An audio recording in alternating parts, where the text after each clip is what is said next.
سلامونه ستړي مسئ وخت او شیبې مو نیکمرغه. نن سهشنبه ده د 1404 هجري شمسي کال سرطان یا چنګاښ د میاشتې 10مه نیټه چې د روان 2025 کال جولای د میاشتې د لومړۍ نیټې سره سمون لري. تاسو نیم ساعته خبري ټولګه پر 105.2 FM څپاوري او د نن خبري ټولګه کې به د بیلابیلو ریپورټونو او موضوعاتو سربیره ده هم واوري چې د زابل مرستیال ولی د خلکو ستونزې واورېدې. د مسکن د عمر په کندهار کې 15 ټنه تاریخ تیره توکي راټول سوي.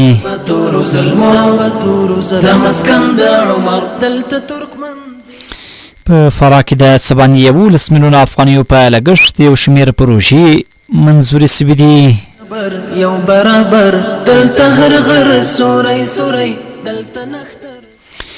او په نړیوالو خبرونو کې به واورئ چې ټرمپ پر سوریې د امریکا لګول سوي بندیزونه لغوه اعلان کړل. دا وطن د شملو د درنو پښتنو. بشپړ خبرونه درته زه قاصد د الفت په تخنیکي لارښوونه وړاندې کوم. یو برابر دلته هر غر سوري سوري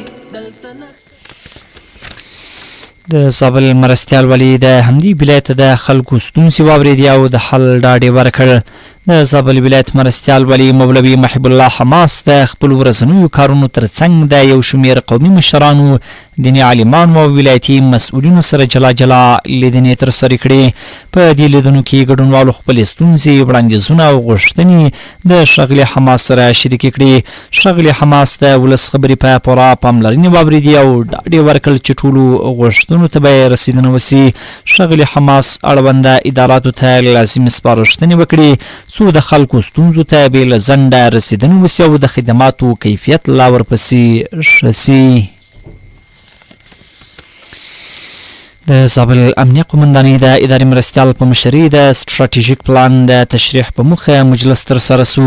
د زابل ولایت د امنیه قومندانۍ د اداري چارو مرستیال ملا عبدالحد آغا ساجد په مشرۍ د ستراتیژیک پلان د تشریح په موخه د امنیه قومندانۍ د اداري چارو مرستیال په دفتر کې مجلس پر داسې مهال ترسره سو چې د تأمیناتي چارو مرستیال مولوي یار محمد شرافت، د جنایي جرمونو پر وړاندې د مبارزې مدیر مولوي عطاالله مصطفی، د کورنۍ امنیت مدیر مولوي اسمت الله عظمت او ګڼ شمېر نور مسؤلینو او منصوبینو هم حضور درلود. یاد مجلس چې د قرآن عظیم الشان په مبارکو ایتونو سره پیل سو، ورپسې د امنیه قومندانۍ د رهبرۍ له لوري لوی جوړ سوی ستراتیژیک پلان د ادارې مرستیال د استازي له لوري تشریح سو چې یاد پلان کې د هر اړوند جزو تام مسؤل او استازي ته خپل مسؤلیت ورپنښه سو. په مجلس کې مسؤلینو د خپلو خبرو پر مهال وویل چې راتلونکي کښې به د ستراتیژیک پلان مطابق د اداري کړنو د ظرفیت لوړونې او اداري سیستم کې ښه والي رامنځته کولو ترڅنګ د چارو د لا بهتره مدیریت او د ستراتیژیک پلان پر تطبیق او د پالیسیو او طرزالعملونو عملونو د لا ښه عملي کولو ترڅنګ د پولیسو په لیکو کې د ټولو اداراتو سره سالمه همغږي به د ورځنیو چارو لومړیتوب وي. د مجلس وروستیو کې ټولو ګډونوالو خپل نظرونه په خپل وار سره د ادارې مرستیال سره شریک کړل. د زابل عامه روغتیا ریاست له لوري د خاک افغان ولسوالۍ له روغتیایي مرکزونو څخه نظارت ترسره سو. د زابل ولایت د عامه روغتیا ریاست ته نظارت او ارزونې ټیم د خاک افغان ولسوالۍ له روغتیایي مرکزونو څخه عملي نظارت ترسره کړ. یاد نظارت د روغتیایي خدمتونو د ارزونې، شفافیت او کیفیت د لوړوالي په موخه ترسره سو چې په ترڅ کې د مرکزونو کاري بهیر، موجوده اسانتیاوې، د کارکوونکو حضور او د خدماتو کیفیت او د ناروغانو رضایت له نږدې څخه وڅېړل سو. د لیدنې پر مهال چې کومې نیمګړتیاوې یا ستونزې په روغتیایي مراکزو کې موجودې وي هغه د اړوند مسؤلینو سره پر وخت شریک سوي ترڅو د اصلاح لپاره لازم اقدامات ترسره سي. د عامه روغتیا ریاست مسؤلین وایي د نظارت توان به نه یوازې د روغتیایي خدمتونو کیفیت لوړ کړي بلکې خلکو ته به اغېزمن، شفاف او باکیفیته خدمات هم وړاندې سي. د روغتیا ریاست ټینګار کوي چې د خلکو روغتیایي اړتیاوې د دوی لپاره لومړیتوب لري او د هرې ستونزې د حل لپاره ژمن دي. ځو جنوب لویدیځ ګاونډ کندهار ته په کندهار کې 15 ټنه تاریخ تیره توکي راټول سوي دي. تفصیل له کندهار څخه ښاغلی محسن وړاندې کوي. کندهار ښار کې تقریبا 15 ټنه تاریخ تیره او بې کیفیته اجناس راټول سوي دي او د 190 کسانو څخه قاچاقي مختلف اجناس هم نیول سوي دي. د کندهار ولایت د مستهلکینو د ملاتړ د ګډ کمیسیون مسؤلینو د تیرو اونۍ په لړ کې 2 ورځې مجلسونه ترسره کړه او پاته 2 ورځې د ښار په بېلابېلو برخو کې جلا جلا کمپاینونه ترسره کړي. د تاریخ تیره او بې کیفیته اجناسو د راټولېدو په وخت کې د مستهلکینو د ملاتړ ګډ کمیسیون لکه د امر بالمعروف او نهي عن المنکر ریاست په مشرۍ، کندهار ښاروالۍ ریاست، صنعت او تجارت ریاست، کرهڼې او بولګولو عملداري ریاست، کندهار امنیه قومندانۍ، د حکومونو د تعقیب او څارنې ریاست، د عامې روغتیا ریاست، د نورم او سټنډر ادارې، پانګونې خونې ریاست، نفت او ګاز ریاست او د مستوفیت ریاست مسؤلینو ګډون درلودی. د کندهار د مستهلکینو د ملاتړ کمیسیون مشر مولوي احمد الله حقانی وایي چې یاد کمیسیون د تیرې یوې اونۍ په جریان کې د کندهار ښار د عمده فروشانو شرکتونو هغه اجناس چې په ګمرک کې لا نه وه محصول سوي تقریبا 15 ټنه تاریخ تیره او بې کیفیته مختلف اجناس لکه خوراکي اجناس، غیر خوراکي اجناس او هم په یادو اجناسو کې درمل موجود و راټول سوه چې د محکمې په امر او د ټولو ریاستونو د استازو په حضور کې به وسوځول سي. ښاغلی حقانی زیاتوي دا کمیسیون مسؤلیت لري چې د کمپاینونو په ترڅ کې ټول هغه خوراکي او غیر خوراکي توکي چې استعمال یې هیوادوالو ته زیان اړونکی وي راټول او له منځه یوسي. دغه کمیسیون چې د مشرتابه د طرفه څخه د کندهار په ښار کې د 15 حوزاتو دپاره ایجاد شوی دی، د دې مقصد دا دی چې د کندهار په ښار کې تاریخ تیره اشیا یا بې کیفیته اشیا د دې مخنیوی وسي او یا د وزن د کمی مخنیوی وسي او یا دغسې د کندهار په ښار کې د احتکار مخنیوی وسي او یا د نرخونو د لوړوالي مخنیوی وسي. مطلب او مقصد د دغه کمیسیون دا دی چې د دغه شانو مخنیوی د کندهار په ښار کې وکړي. د یادونې وړ ده چې د مستهلکینو د ملاتړ کمیسیون د فعالیتونو او کمپاینونو له امله دا مهال د کندهار ښار په هټیو کې تر ډیره د بې کیفیته تاریخ تیر او غیر قانوني توکو د پلور مخه نیول سوې. د فراه ولایت په مرکزي عیدګاه کې د 11 میلیونه افغانیو په لګښت یو شمېر پروژې بشپړې او د ځینو نورو چارې په چټکۍ سره روانې دي. تفصیل له فراه څخه شمکار نظیر احمد حیدري وړاندې کوي. فراه ولایت د مرکزي عیدګاه جامع جماعت لپاره د څه باندې 11 میلیونه افغانیو په مالي لګښت سره یو شمېر رغنیزې پروژې بشپړ او تر کار لاندې دي. فراه ولایت د حاج اوقاف رئیس مولوي فضل الرحمن مستغفر وایي په دغه پروژو کې د عیدګاه جامع جماعت د حیاتوي دیوال د اوبو سیستم او 15 کیلو واټه برېښنا شامل دي چې په بشپړېدو سره به شته ستونزې حل شي. فراه ولایت مرکزي عیدګاه کې د 11 میلیونه په شاوخوا کې موږ قراردادونه ودرلودله. 2 قرارداد تکمیل شوي دي او 2 به ان شاء الله تعالی په رانو ورځو 2 کې به شروع کیږي. یو قرارداد د احاطوي دیوال و، هغه قرارداد مو تکمیل شوی دی، کار هم بشپړ کړی دی. د دیوال لپاره د سیم خاردار ضرورت و، سیم خاردار مو هلته ټول تکمیل کړی دی. دوهم قرارداد د برېښنا د سیستم لپاره و، هغه هم بشپړ شوی دی. او دریم قرارداد هلته د څا و، هغه به ان شاء الله تعالی په رانو ورځو کې به پیلیږي. بلخو قاری محمد صادق د فراه ښار یو تن اوسیدونکی په دغه پروژو سره خوښي څرګندوي او په دې ولایت کې د نورو پروژو د پلي کولو غوښتنه کوي. کله چې مخکې چې و دا څه ځای نه درلود شتی نو دیوال یې کوچنی و، نو ان شاء الله خو دیوال یې همې جوړ کړی دی، همې رنګ کړی دی، نو دا ډېر ښه دی. محصلانو څخه مو دا غوښتنه ده چې د خیره سره د عیدګاه ته یو سایه جوړه کړي په ښه منظمه طریقه سره.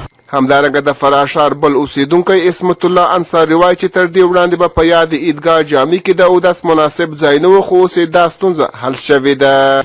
الحمدلله ما بسیار خوش هستی از این پروژه‌ای که حالا این مسجد جامع نو یعنی وضوخانه از حساب آب و برق از تهیه و تنظیم میشه. از این خاطر که قبلا مسافرین بود راه عامی است پیر میشد، جای وضو جای آب نبود. حالا الحمدلله از این ما بسیار خوش هستی، با امیدی که دیگه بازسازی های همچنین مثلا امی بازسازی که فعلا شروع هست دیگه به ولایت فراه ما و شما بشه. باید وویل شي د اسلامي امارت په واک رسیدو سره د دې ولایت په مرکز او ولسوالیو کې یو شمېر جماعتونه د خلکو د ستونزو د حل په موخه رغول شوي دي. تاسو زموږ غږ پر 115.2 FM څپه باندې په لایف او ژوندۍ بڼه باندې اورئ. د راپورونو په دوام د لوګر ولایت د کرنې اوبو لګولو او مالدارۍ ریاست مسؤلین وایي چې د تیر کال په پرتله سږ کال دې ولایت کې د غنمو حاصلات 2.3% ډېر سوي دي. تفصیل یې زموږ د همکار سمیوړی ساخیل په ریپورټ کې. لوګر چې یو کرنیز ولایت ده او 80% وګړي په کرنه مصروفه دي چې له همدې کبله دغه ولایت د پلازمینې کابل کندو بلل کیږي. د یاد ولایت کرنې اوبو لګولو او مالدارۍ ریاست پورې اړوند د عوایدو امیر قاری عبدالبصیر شاهد وایي د مرکز په ګډون ټولو ولسوالیو کې په 23,100 هکتاره ځمکه باندې غنم کرل شوي او حاصلاتو کې د تیر کال په پرتله 2.3% زیاتوالی راغلی ده. موږ ویلی شو چې 2.3% د غنمو په حاصلاتو کې د تیر کال په پرتله باندې زیادت راغلی ده. البته د تیر کال کلونو په پرتله باندې د کرکیلې د حاصلاتو بیا په ځانګړې توګه د غنمو په حاصلاتو کې د زیاتوالي وجه یوازینی علت دا ده چې د آب و هوا ښه والی او همدارنګه ورسره په څنګ کې د امراضو نشتوالی. بل پلو دوه تنه بزګران جاوید او لال خان چې د حاصلاتو په ترلاسه کولو مصروفه دي وایي خوښ دي چې روان کال کې د غنمو حاصلات ښه دي او د زیاتوالي یوازینی لامل په هیواد کې شته امنیت او د کرنې مسؤلینو پاملرنه بولي. موږ دلته داسې یو چې وجیره بس ځمکه وه او بس دا غنم هم کرلي وو او بس داسې یو چې د الحمدلله ښه د سیات ښه دغه یې کړی وو کښت یې راله کړی وو ښه غنم یې کړي وو. داسې یو چې د تېر کال نه په دا کال دغه ښه وو کښتونه ښه وو حاصلات یې ښه وکړل.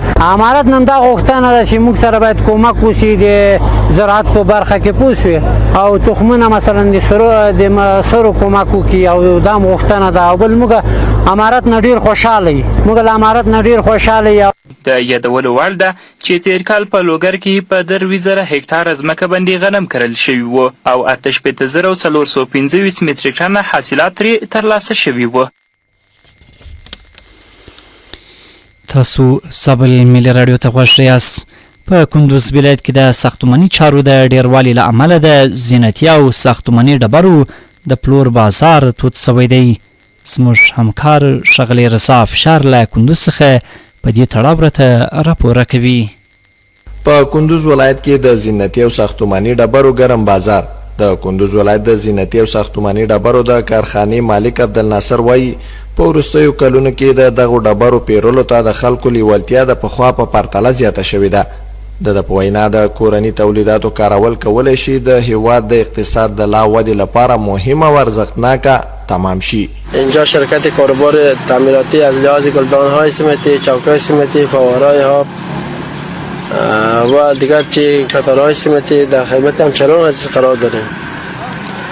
از کاروبار خود راضی هستم چون امنیت هست، آرامی هست الحمدلله. دیگه اینجا 8-7 نفر اینجا کاروبار برشان مساعد ساختیم. په همدې حال عبدالمنصور چې دا مهال په دغه کارخونه کې کار کوي خوښ دی چې په کور دننه ورته کاري فرصت برابر شوی دی. کار میکنیم انشالله شکر کارمون خوب است الحمدلله. از امنیت از لحاظ دیگه راضی هستیم از دولت شکر خدا. دیگه شکر از کاروبار ما خوب است شکر الحمدلله. تکنیکی کار میکنیم اینجا دیگه مواد تعمیراتی خوب است شکر. بلخوا یو تن بل کارګر عمران وایي خوشحاله دی چې د هیواد په آبادۍ کې ونډه اخیستې او له نورو سوداګرو غواړي چې په کور دننه سرمایه گذاري وکړي ترڅو نورو ځوانانو ته هم د کار زمینه برابره شي. دلته مینار د ماجت هم ده او دغه تفریحي شیان د ګلدان ده دا جوړیږي تخار بدخشان کشم دغه ځای ته موږ وړو فیض آباد نو دغلته موږ راځو او بس دغه ځای نه خپله کرایه اخلو شکر الحمدلله یو مړۍ ډوډۍ موږ ته پاتې کېږي پکې راځي. د زینتي او ساختماني ډبرو بازار په داسې حال کې ښه شوی چې کندوز ولایت کې د ودانیزو چارو د زیاتوالي له برکته د کورني تولیداتو کارونې ته د خلکو لیوالتیا زیاته شوې ده چې دغې چارې د زینتي او ساختماني ډبرو د تولید خونو څښتنان په نوموړې برخه کې لا ډېرې پانګونې ته هڅولي دي. مننه درنو اوریدونکو چې لا هم راسره ملتیا کوئ او لا هم سابل ملي راډیو ته غوږ یاست او خبري ټولګه د قصید په کوربتوب اورئ. د ننګرهار ولایت د پیښو پر وړاندې د مبارزې او چمتووالي ادارې مسؤلین وایي د دغه ولایت 4 ولسوالیو کې د وروستیو اورښتونو او سیلابونو له امله ولسونو ته ګڼ شمېر مالي زیانونه اوښتي دي. تفصیل یې له ننګرهار څخه د ښاغلي کوچي ناصري په ژبه. د ننګرهار حصارک خوږیاڼو په چراګام او دور بابا ولسوالیو کې وروستیو روختونو او راوتلو سیلابونو مالي زیانونه اړولي دي. د دې ولایت پیښو سره د چمتووالي ریاست پیښو ته د رسېدو امر انجینر ادریس صاپی وایي د تیرو ورځو د سیلابونو راوتلو له امله سلګونه جریبه کرنیزه ځمکه، زرګونه ونې او ځینې وسایط ویجاړ او له منځه تللي دي، خو ځاني تلفات نه لري. د دغه ولسوالیو څخه چې موږ ته کوم ارقام را رسېدلي دي 2500 مسامرې او غیر مسامرې ونې د سیلابونو له اثره تخریب شوي دي او له منځه تللي دي. همدارنګه 409 زراعتي ځمکه په جریبونو باندې سیلابونو تخریب کړې ده. زراعتي فصل البته د منځه تللی دی. همدارنګه 1200 پورې وسایط دا هم د سیلابونو له اثره دغه شوي دي، زیانمن شوي دي. د ساپي په وینا کومې سیمې چې سیلاب ځپلي دي د نړیوالو مرسته کوونکو ادارو سره په همغږۍ به یې سروې کوي چې د سروې له بشپړېدو وروسته به ورسره مرستې ترسره کړي. ننګرهار ولایت له پیښو سره مبارزې آمادګۍ ریاست د ټولو نړیوالو او داخلي موسساتو سره په همغږۍ دغه کورنۍ به سروې کوي او ډېر ژر به ورته مرستې هم ورسیږي. د ننګرهار پیښو پر وړاندې د چمتووالي ادارې مسؤلین وایي تیر کال هم زرګونه کورنۍ د شدیدو روختونو او سیلابونو راوتلو له امله زیانمن شوي وي چې د مرګ ژوبلې ترڅنګ یې پراخ مالي او ځاني زیانونه هم درلودل. نورستان ولایت کې د 29 میلیونه افغانیو په لګښت یوه سړک د جوړېدو چارې پیل سوې. نورحال په راپور کې. نورستان کې د 10 کیلومتره سړک د جوړېدو چارې د یو لړ مراسمو په ترڅ کې پیل شوې چې په جوړېدو سره به د ختیځ نورستان 2 ولسوالۍ کامدېش او برګي مټال له مرکز پارون سره وصل شي. د پرانیستې په مراسمو کې د نورستان والي قاري زین العابدین عابد وویل دغه سړک 10 کیلومتره اوږدوالی او 6 متره پراخوالی لري. او نن مې افتتاح کړ چې دا 10 کیلومتره سړک ده، عرض 6 متره ده او تقریبا چې 29 میلیونه افغانۍ په لګښت راځي او د امارت اسلامي لخوانه دا لګښت ورکول کیږي. او همدا شان دا زه د نورستان ولسونو ته او مجاهدینو ته ډاډ اطمینان ورکوم چې نورې پروژې به ان شاء الله شروع شي. دغه راز د ټولګټو چارو ریاست مرستیال عبدالحکیم سجاد وایي د یادې پروژې څخه به وخت په وخت څارنه کوي او ولسونو ته د باکیفیته کارونو د ترسره کېدو ډاډ ورکوي. د نورستان ټولګټو چارو ریاست تخنیکي ټیم به وخت په وخت نظارت کوي، همیشه به د دې کیفیت په باره کې به نظارت کوي، خپل گزارش په مرکزي کمیټې سره به شریکوي او ډاډ ورکوي چې تر څو دا پروژه په باکیفیت سره سرته ورسیږي. په ورته وخت کې قومي مشر ضیاء الرحمن وایي دوی اوس ختیځ نورستان ته د کونړ له لارې تګ راتګ کوي او له ډېرو ستونزو سره لاس او ګریوان دي چې د دې سړک په جوړېدو سره به د دواړو خواو ولسونو ته اسانتیاوې رامنځته شي. یا داسې کوو چې دوی د کونړ ولایت ته ځو، کونړ نه بیا داسې ځو شیګل ولسوالۍ او دیوان تېرېږو حتان چې در برګمټاله پورې رسېږو. نو یا قوم ته چې د ډېر حقیقت باندې ډېر مشکل و، نو موږ په دې سره ډېر خوشحال یو چې دا به زموږ قوم ته ډېر فایده وکړي او قوم یو بل نه چې کوم جدایي په منځ کې واقع دی هغه به لرې شي او انشاءالله دغه واټن په ختمېدو سره قوم به یو قوم سره خپل شي او کوم مشکل چې مخکې واقع و هغه به لرې شي. او همداراز سلیم چې د مرکز پارون اوسیدونکی دی د یادې پروژې په پلي کېدو خوښ دی او وایي د دې سړک په بشپړېدو سره به د شرقي نورستان د ولسونو سره تګ راتګ او په ټولیزو مراسمو کې په اسانۍ سره ګډون وشي کولی.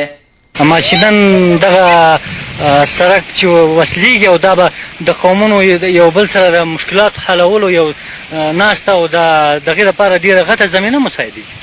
کولی شي چې د شرقي نورستان قومونه ټول د دې خلکو سره ارتباط ونیسي او د دې خلک هغوی سره ارتباط ونیسي، ناسته پاسته تعارف هر څه چې د دغه لارې یو مطلب یو وصلونکې لاره ده چې دغه له لارې څخه یې ډېر خلک کولی شي چې یو بل سره هماهنګ اوسي. د ویلو دا چې د سړک ته د علي قدر امیر المؤمنین حفظه الله له لوري د سرحدي ولسوالیو ستونزو ته د رسېدنې په موخه د ځانګړې بودیجې څخه 29 میلیونه افغانۍ ځانګړې شوي دي. وروسته کورنۍ خبره ده چاپیریال ساتنې ملي ادارې مسؤلینو په کابل کې د هیواد د چاپیریالي وضعیت ارزونې د راپور چمتو کولو په موخه له یو شمېر دیني عالمانو سره مشورتي ناسته ترسره کړه. پام وکړئ راپور ته.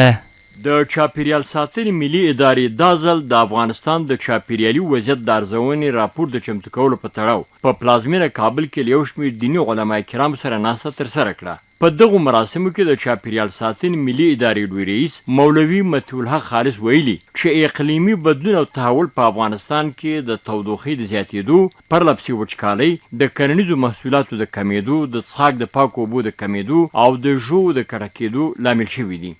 د چاپیریال ساتنې ملي ادارې عمومي رئیس مولوي مطیع الحق خالص د چاپیریال ساتنې په برخه کې د افغاني ټولنې د وګړو د پوهاوي لپاره د دیني علما کرامو رول اغیزمن او مهم بللی او ویلي دي. موږ تاسو یو ګډ مسؤلیت دی چې په دې بخښونو کې ټول کې به کار کوو او د رضاکارانو مسله چې موږ اوس خواري کوو په دې کار وکړو هغې کې د موږ اولنۍ طبقه هغه د تاسو علما یې تاسو به د موږ سره په دې کې رضاکارانه طور باندې د خلکو پوهاوي کې د خلکو د مشکلاتو په حل کې د دغسې مسایلو په مخنیوي کې به په اول قدم کې تاسو را سره ودرېږئ انشاءالله. له دې سره یو شمېر برخوالو د اسلام د مبین دین له نظره د چاپیریال ساتنې د ارزښت په اړه خبرې کړي او د چاپیریال په ساتنه کې د خلکو د پوهاوي د کچې لوړول د ټولو ګډ او شریک مسؤلیت وباله. د اسلامي امارت د ارشاد، حج او اوقافو وزارت د دعوت او ارشاد رئیس شیخ سعید الرحمن بغلانی د چاپیریال په ساتنه کې د افغاني ټولنې مسؤلیت په اړه داسې وایي. زموږ علما کرام خود خطیبان صاحبان دا ذمواري لري چې د خلکو افهام تفهیم وکړي، خلک به د دې په اضرارو باندې پوه کړي. د چاپیریال ساتنې ملي ادارې له دې مخکې هم په پلازمینه کابل کې د افغانستان د چاپیریالي وضعیت د ارزونې راپور د چمتو کولو په موخه له اړوندو یو شمېر کورنیو او بهرنیو بنسټونو سره 2 مشورتي ناستې ترسره کړې وې. درنو اوریدونکو د هیواد داخلي خبرونه پر همدې ځای پای ته رسیږي. اوس پام وکړئ نړیوالو خبرونو ته. د بطور زلمو د مسکن د عمر عیني شاهدان او مرستندویان وایي د غزې پر یوه قهوهخانه د اسرایلو بمبارۍ کې لږ 10 کسان شهیدان سوي دي. په لویدیځه غزه کې روغتیا پالان او عیني شاهدان وایي پر یوه قهوهخانه د اسرایلي ځواکونو بمبارۍ کې لږ 10 فلسطینیان شهیدان سوي دي.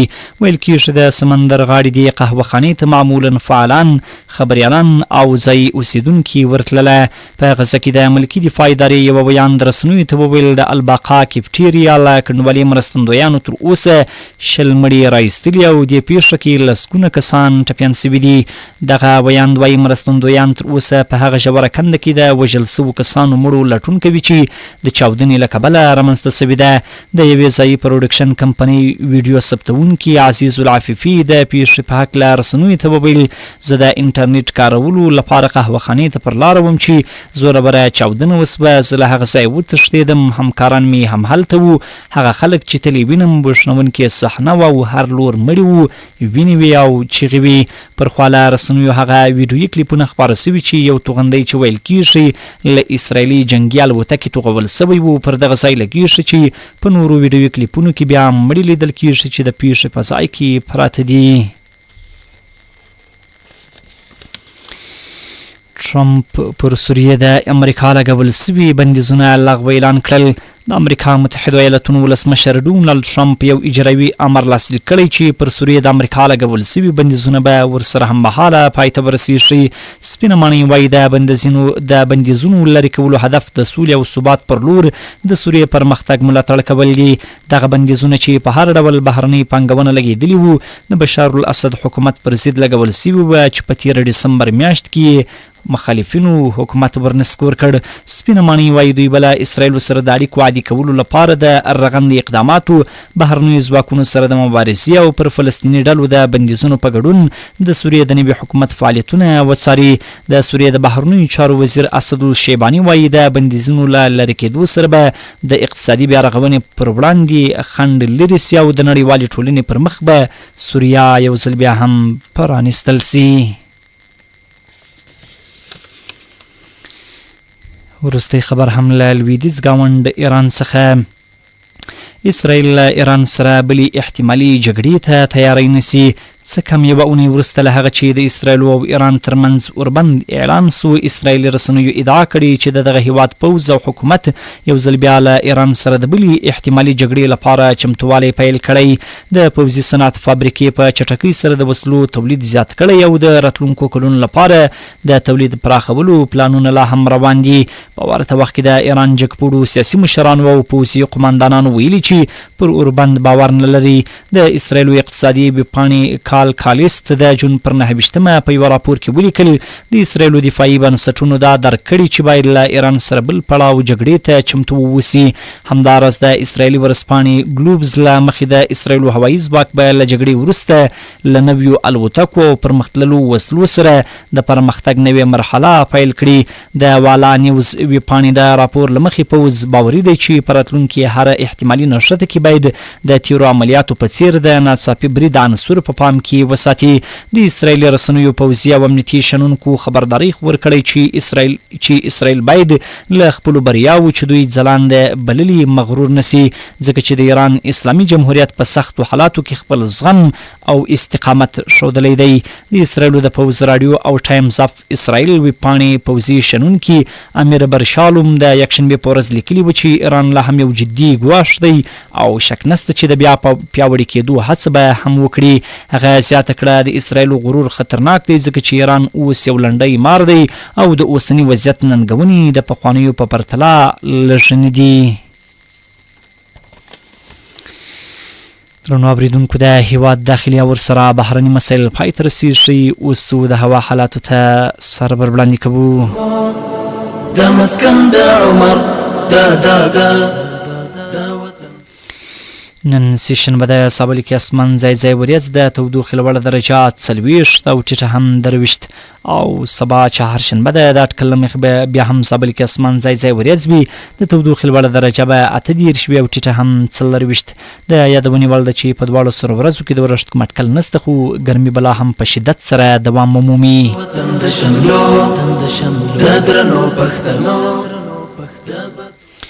له خپلو ټولو فني او تخنیکي همکارانو او ریپورټرانو څخه په مننې سره درنو اوریدونکو د نن سې شنبې خبري ټولګه پر همدې ځای پای ته رسیږي.